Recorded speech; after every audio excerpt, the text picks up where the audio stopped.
Bienvenue sur la chaîne Énergie Masculine, la chaîne 100% testostérone. Bienvenue dans ce nouveau podcast numéro 23. Et dans ce podcast, j'envisage d'aborder un sujet. Et le thème de ce podcast sera donc de la femme moderne à la femme ultra moderne. Donc j'avais envie de lancer ce sujet-là. Je vais attaquer tout de suite, mais avant de parler de femmes modernes et de femmes ultra modernes, il y a quand même un schéma qui existe et j'ai envie de dire en Occident, dans les pays les plus développés, existait, même si il y a toujours quand même, hein, ça persiste, on a toujours des femmes traditionnelles, ça existe toujours la femme traditionnelle, mais elle n'est pas majoritaire, elle n'est plus majoritaire, contrairement à, on va dire, à des temps, à une époque, on va dire, plus ancienne, hein, où la femme traditionnelle, donc la femme on va dire, hein, des années avant la Deuxième Guerre mondiale, hein, on va dater de cette façon, eh bien,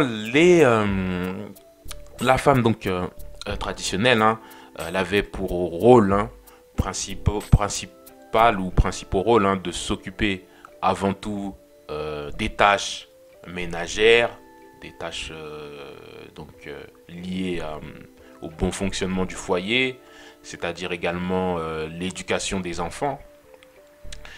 Et ça, c'est aussi le cas toujours, hein, dans les pays on va dire, hein, moins avancés, mais la femme aussi est un petit peu la commerçante, hein, qui va vivre un petit peu de l'économie, hein, souterraine, l'économie vivrière, en vendant des fruits, des légumes qui ont été cultivés dans le potager.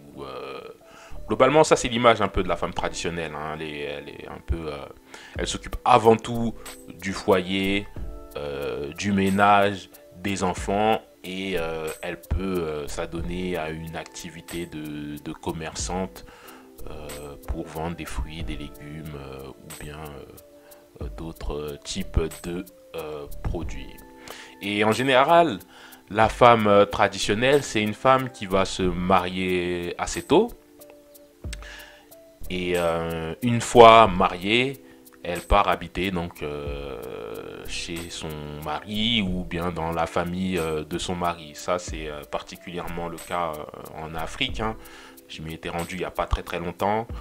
Et donc j'y étais allé il y a 1 ou 2 ans, mais avant ça faisait peut-être pratiquement une vingtaine d'années que j'y avais pas mis les pieds. Et puis c'est vrai que en général les jeunes filles, hein, lorsqu'elles se marient, elles partent, hein, rejoindre le foyer, le domicile du conjoint, et aller donc intégrer dans sa belle famille.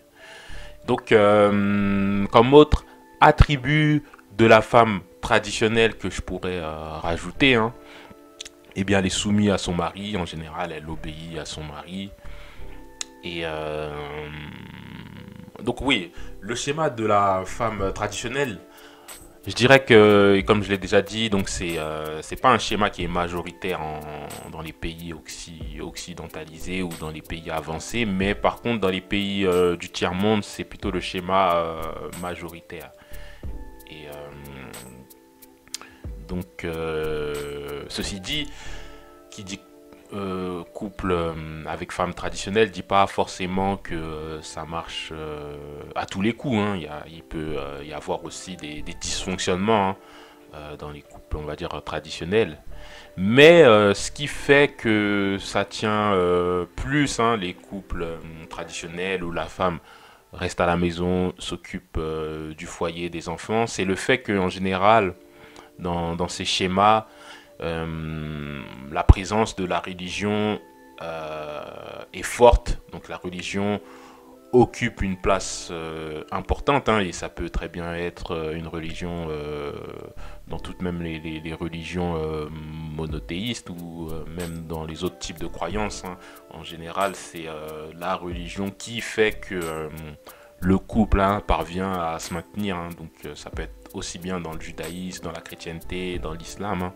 Mais la forte présence de la religion, hein, aide dans les schémas traditionnels à maintenir un équilibre au sein du couple, hein. Donc ce schéma en tout cas fonctionne de nos jours, hein, de nos jours. Si ça fonctionne, c'est surtout si l'homme, hein, aussi parvient à répondre son rôle, c'est-à-dire à subvenir, hein, aux besoins matériels de son foyer. Et les schémas de la sorte, hein, couple traditionnel, c'est des schémas qui fonctionnent plutôt bien dans des villes, pour les familles qui habitent dans des petites villes, dans des petites communautés, dans des petits villages, hein. C'est plus peut-être même adapté, hein, à ce type de, de, de, euh, de localité.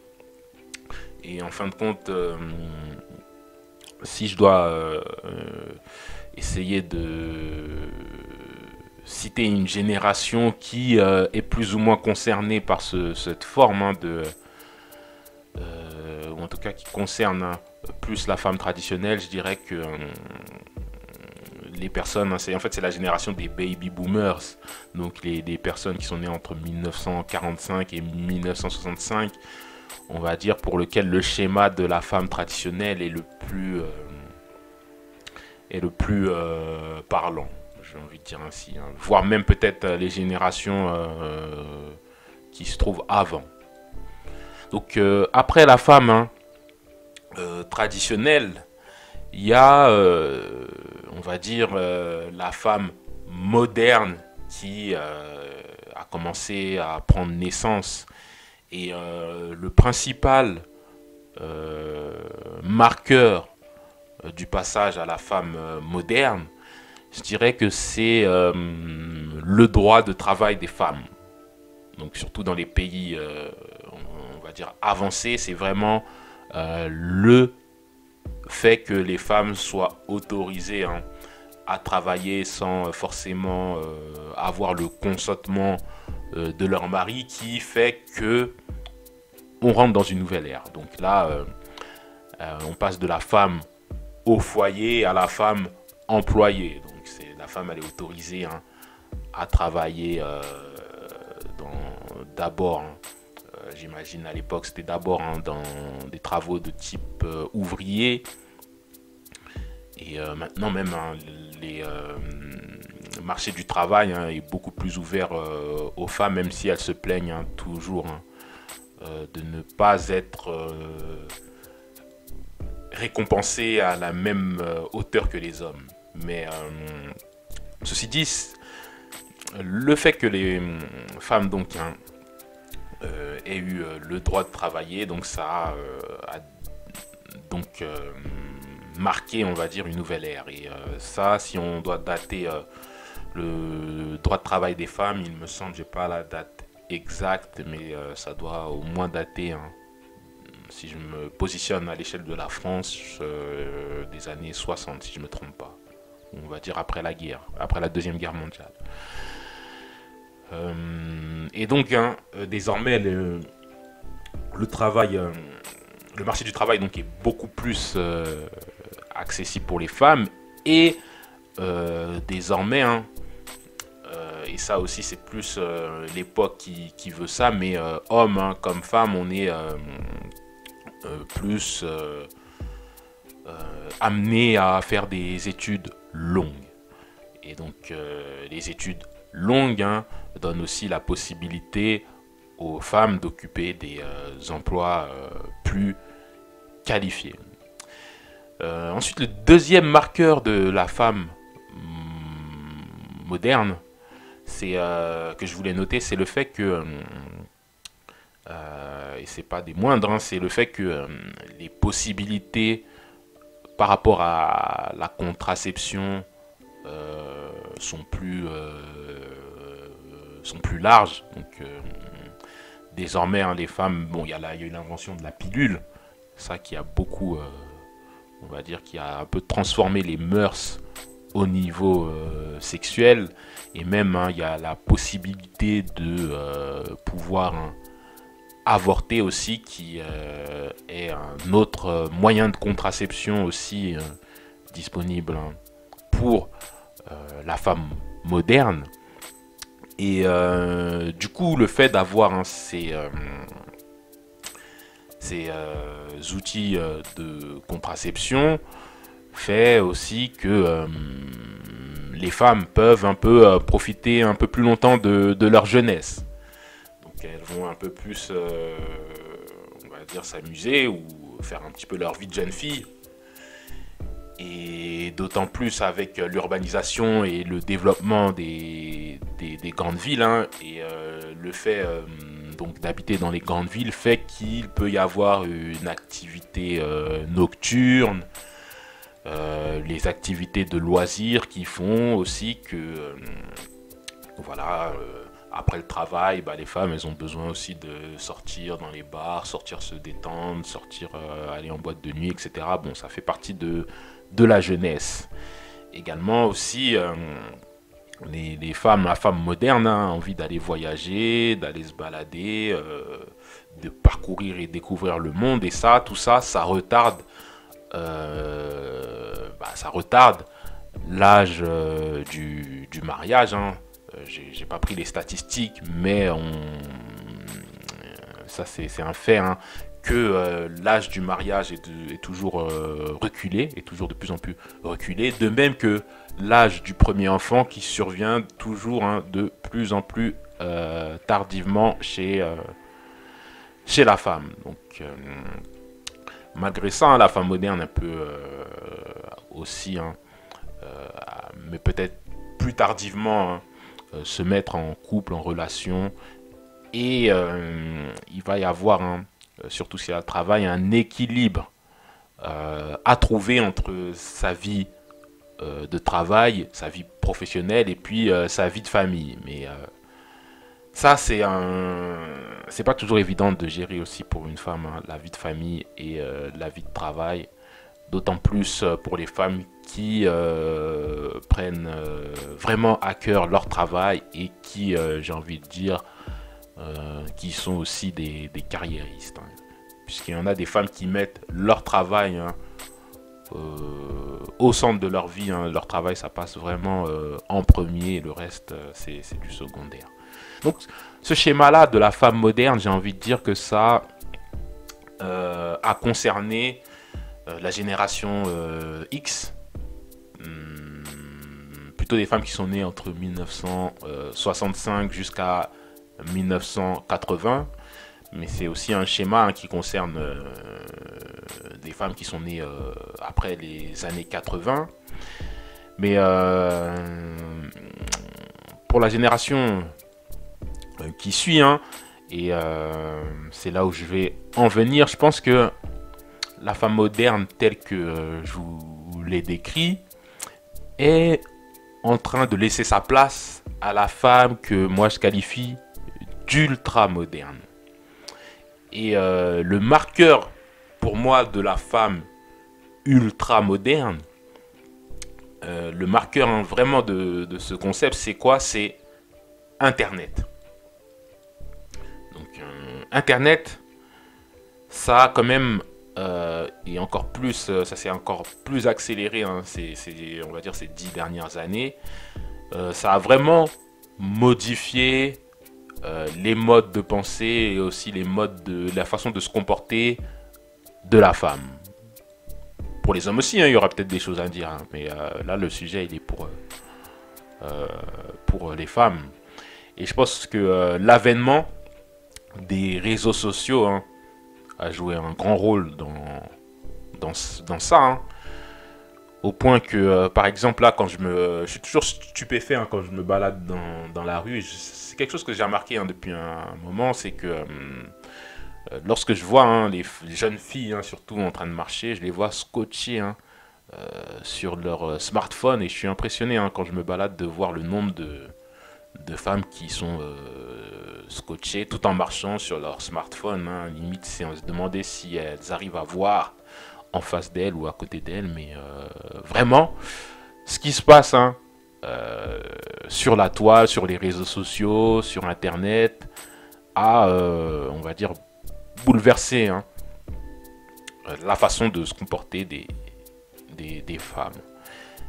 Et Internet, ça permet aux femmes, à la femme ultra moderne, hein, de pouvoir rencontrer, de pouvoir faire des rencontres hein, sur le net. Donc il y a une multitude de sites et même maintenant j'ai envie de dire plutôt des applications de rencontres qui permettent hein, aux femmes hein, de faire des rencontres, d'avoir des hommes comme bon leur semble, hein, puisque c'est limite un catalogue pour elles, hein, puisque souvent sur les sites de rencontres, il y a quoi? Il y a les sites de rencontres hein, sont occupés par, je crois que le ratio ça doit être une femme pour 10 mecs peut-être, 10-20 mecs même si c'est pas 20. Et ça fait qu'elles ont l'embarras du choix. Et comme on dit souvent, comme j'aime bien dire, hein, trop de choix tue le choix. Ça fait que la femme ultra moderne a accès à tout un panel hein, d'hommes. Elle peut changer du jour au lendemain comme bon lui semble. Et elle peut peut-être même limite avoir tendance à penser que les hommes seront toujours disponibles, qu'il y en aura toujours à ses pieds. Mais ce qu'il y a, c'est que, on va dire, les meilleurs hommes, hein, à un moment donné, s'intéresseront moins à elle. On peut dire ça comme ça. Euh, Autre point aussi concernant la femme ultra moderne, c'est qu'elle est omnibulée, j'ai envie de dire, par les influenceuses. Ça aussi, le sujet des influenceuses, il y en a pléthore sur le net, des jeunes filles ou moins jeunes, hein, jeunes ou moins jeunes, qui ont des réseaux sociaux, que ce soit Instagram ou des chaînes YouTube, hein, où elles vont un petit peu raconter leur, comment on appelle ça là, leur story time. Et on voit que ça a créé pas mal d'audience. Hein, les influenceuses, elles ont quand même pas mal d'audience. Il y a des influenceuses, il y a aussi les stars là, de la télé-réalité. Et si on prend les influenceuses et les stars de la télé-réalité, on se rend compte que ce sont les modèles un petit peu pour les jeunes filles. Au point que maintenant, hein, toutes les jeunes filles ont une jeune fille qui est pas encore majeure. Hein, elle a pour ambition de devenir une influenceuse et de pouvoir vivre hein, de placement de produits, hein, de pouvoir créer sa communauté, faire un buzz pour pouvoir hein, par la suite hein, faire des placements de produits. Donc c'est vraiment hein, l'ambition qu'on retrouve chez de plus en plus de femmes, de plus en plus de jeunes femmes. Et ça peut être aussi un moyen, on va dire, assez rapide pour s'en sortir hein, quand on sait que le contexte économique est difficile et puis ça peut être une voie, une option, on va dire, rapide hein, pour ces jeunes filles hein, de se faire de l'argent plutôt que d'aller passer X temps sur les bancs de la fac et galérer à trouver un travail dans lequel on sera en plus sous-payé. Donc ça c'est une option et c'est une chose à laquelle aspirent de plus en plus de jeunes filles hein, qui seront donc amenées à devenir hein, des femmes ultra modernes. Et l'autre point par rapport à la femme ultramoderne, c'est son consumérisme. Son consumérisme à outrance, hein. De toute façon, on est dans une société de consuméristes, hein, où on a des entreprises, hein, des grandes firmes, hein, multinationales et capitalistes, hein, d'ailleurs, qui par des stratégies de lobbying aussi, hein, s'arrangent un petit peu pour arranger, on va dire, la société à leur avantage, hein, de façon à ce que les femmes, comme on le sait, hein, qui sont plus émotionnelles que rationnelles, ont une tendance à plus céder, hein, aux spots, hein, aux spots publicitaires. Donc les femmes sont des bons sujets pour à qui on peut vendre, hein, des produits, hein, à qui justement les firmes multinationales pourront vendre toujours un peu plus de produits. Et ça aussi c'est un point. Donc on rentre aussi également dans la société, hein, lorsque je parle de l'ultramoderne, lorsque je parle de la femme ultramoderne, et aussi pour illustrer ce côté consumérisme, c'est la société Netflix and chill. Donc ça c'est vrai, il y a pas mal de femmes, hein, quand tu parles avec elles, quand tu leur parles, quand tu leur demandes c'est un peu c'est quoi leur occupation, souvent elles vont te dire elles vont te parler de Netflix, regarder les séries, regarder les films. Et justement dans les séries on voit les schémas de femmes, donc auxquelles elles ont envie de ressembler. Ça va être aussi, pour illustrer le consumérisme, la ubérisation, et notamment par le biais de Uber Eats. Plus besoin de se prendre la tête, plus besoin d'apprendre à faire à manger. Bam, on commande sur Uber Eats. Et puis en fait c'est la société micro, on n'en prend plus le temps pour apprendre à faire la cuisine, apprendre à faire à manger. Ça même, je suis surpris, des fois j'aime bien demander ça quand je fais des rencontres avec des femmes, si tu cuisines, j'aime bien demander ça. En fait c'est quelque chose d'important pour moi, une femme qui... En fait je trouve que c'est valorisant pour une femme lorsqu'elle me dit qu'elle sait cuisiner. Mais je me rends compte qu'il y en a pas mal en fait, hein, qui ne cuisinent pas plus que ça.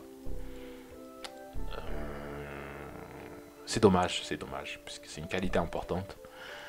Et au-delà de ce côté-là, là, sur le chapitre du consumérisme, il y a, et qu'on peut trouver sur Internet, il y a toute l'idéologie féministe. Donc ça pilule, hein, ça pullule sur la toile. Et je ne vais pas parler des mouvements MeToo, les harcèlements faciles, les accusations de viol, même si, bon, ça existe, hein. Mais le fait que on en parle beaucoup fait que certaines peuvent avoir le harcèlement, l'accusation de viol facile. Et puis là aussi, derrière, souvent, il peut y avoir une logique de se faire un petit peu d'argent via la justice. Donc il y a toutes ces idéologies-là qu'on retrouve, hein, sur Internet, hein. Et notamment les idéologies de femmes fortes et indépendantes. D'ailleurs par le biais de la musique, de titres de musique, hein, avec les célébrités, les Cardi B, les machins. Tout ça, hein, qui véhicule, hein, des messages dans leurs textes d'indépendance, de I don't need a man. Ça, c'était qui là? C'était la chanteuse de Pussycat Dolls, je crois. I don't need a man. Donc maintenant elles ont plus besoin d'hommes, hein, pour faire leur vie. Elles peuvent s'en sortir tout seules. Et puis c'est ce qui explique, hein, d'ailleurs, hein, l'explosion des divorces, des séparations. C'est juste que désormais, hein, quand ça marche plus, eh bien, on jette. On n'essaie pas de réparer, on jette. Et là, on est en train d'ailleurs de créer une génération d'enfants qui n'auront pas la chance de vivre dans une famille, hein, classique, un papa, une maman qui vivent ensemble à la maison. Mais là, on est en train de voir, hein, de plus en plus de cas de familles monoparentales, avec une mère célibataire qui élève les enfants. D'ailleurs, hein, la dernière fois, j'ai je regardais un petit peu là chez mes neveux là et nièces, hein, leur documentation là qu'on leur donnait à l'école. Et puis maintenant, quand il y a une correspondance entre les professeurs et les parents, dans les fiches de renseignement, ils mettent plus père, mère, ils mettent parent 1, parent 2. C'est bon, on rentre dans un mode, hein, on rentre dans un nouveau mode. Mais pour conclure, je vais dire que la femme, hein, ultra moderne, hein, concerne la génération Y, c'est-à-dire les femmes nées entre 1980 et 2000, et qui va aussi surtout concerner la génération Z, hein, donc les femmes, hein, qui sont nées entre 2000 et 2010. Je vais m'arrêter là pour ma réflexion par rapport à ce sujet. Bah, n'hésitez pas à me dire, hein, dans les commentaires ce que vous en pensez. N'hésitez pas à réagir. N'hésitez pas à vous abonner également à la chaîne. Et bah, je suis parti. Donc c'est fini pour ce podcast. Allez, ciao.